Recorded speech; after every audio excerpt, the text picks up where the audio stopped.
আমাদের বিদ্রোহী কবি শুধু বিদ্রোহ নিয়েই কবিতা লিখেননি, তিনি প্রেমের কবিতাও লিখেছেন। এখন একটি প্রেমের কবিতা পড়ছি। কবিতার নাম অনেক ছিল বলার। অনেক ছিল বলার, যদি সেদিন ভালোবাসতে। পথ ছিল গো চলার, যদি দুদিন আগে আসতে। আজকে মহাসাগর স্রোতে চলেছি দূর পারের পথে। ঝরা পাতা হারায় যথা, সেই আধারে ভাসতে, যদি সেই আধারে ভাসতে।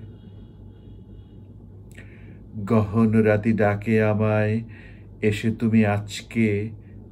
কাঁদিয়ে গেলে হায় গো আমার বিদায় বেলার সাঁঝকে। আসতে যদি হে অতিথি, তখন ছিল শুক্লা তিথি। ফুটতো চাপা, সেদিন যদি চৈতালি চাঁদ হাসতে।